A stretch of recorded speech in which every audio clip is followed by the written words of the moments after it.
आज 10 डिसेंबर 2015 आंतरराष्ट्रीय मानवाधिकार दिवस।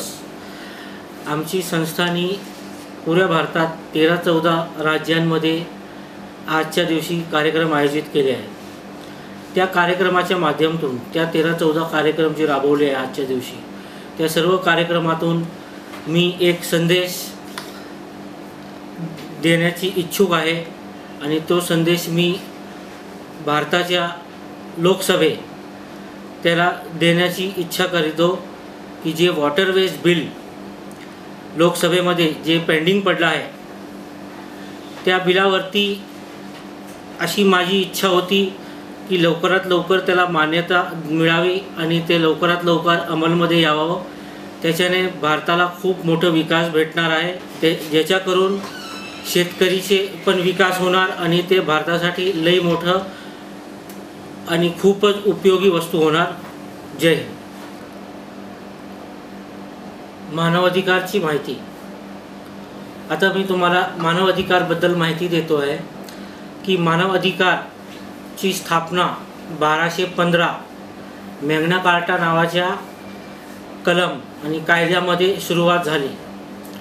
त्यानंतर त्याच्यावरती वेगवेगळे नावं आले, वेगवेगळे देशांनी वेगवेगळे राईट्स स्वतःचे राईट्स बनवले, ज्याच्याकरिता French declaration, US constitution, bill of rights असे वेगवेगळे प्रत्येक देशाने स्वतःचे कायदे आणि कानून बनवले मानवाधिकारला संरक्षणासाठी, मानवाधिकारच्या संरक्षणासाठी।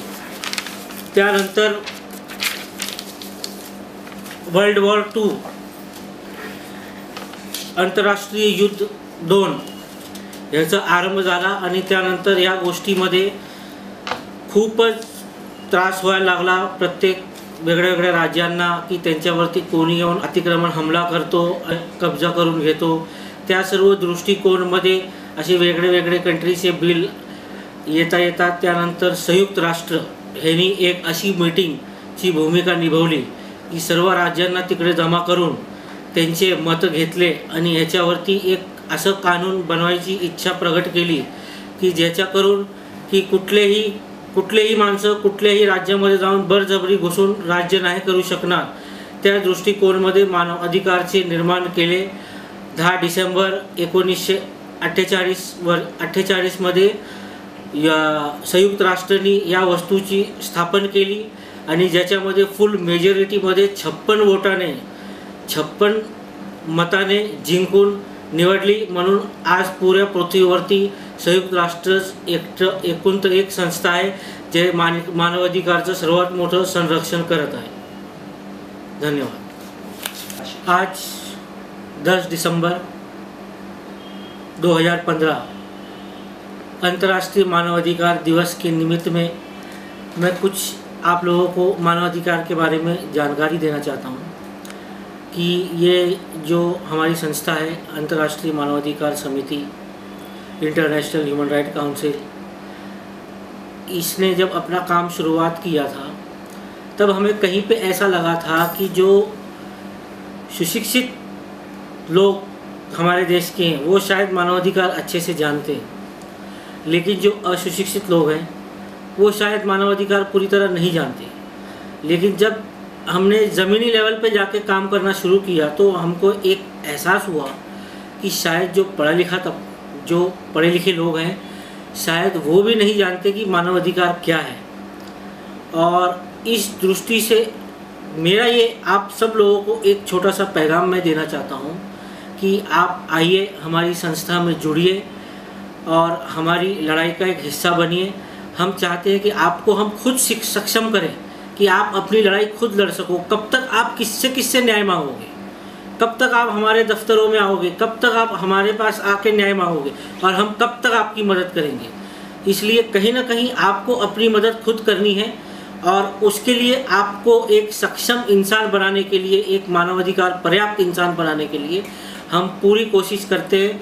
हम पूरा योगदान देंगे उस काम के लिए जो आपको पूरी ज़िंदगी आपके काम आएगा। और आपको सुशिक्षित करना ये हमारा उद्देश्य है कि अगर एक इंसान मानवाधिकार के बारे में पूरी तरीके से जान सकता है तो वो और 50 को अपना ज्ञान बांट सकता है। और इस माध्यम से ऐसे ही करके 125 करोड़ की जो जनता है हमारे देश की, वो सारे लोग मानवाधिकार सक्षम होंगे।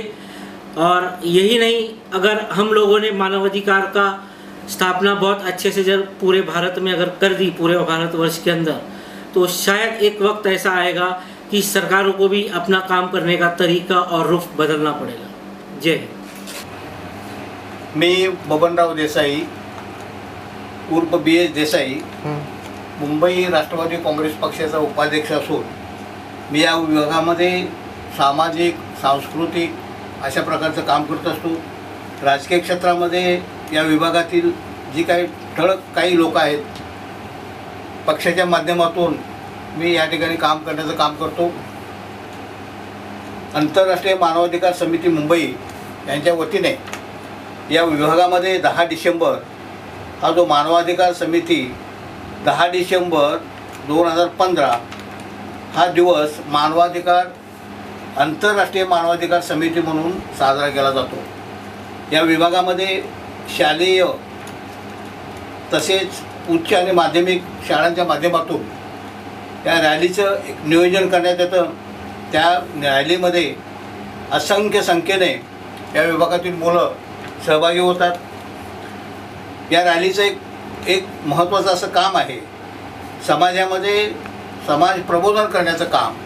समाजामधील ज्या अनिष्ट चालीरीती आहेत त्या समाजातून घालवून देण्याचं काम, थांबवण्याचं काम।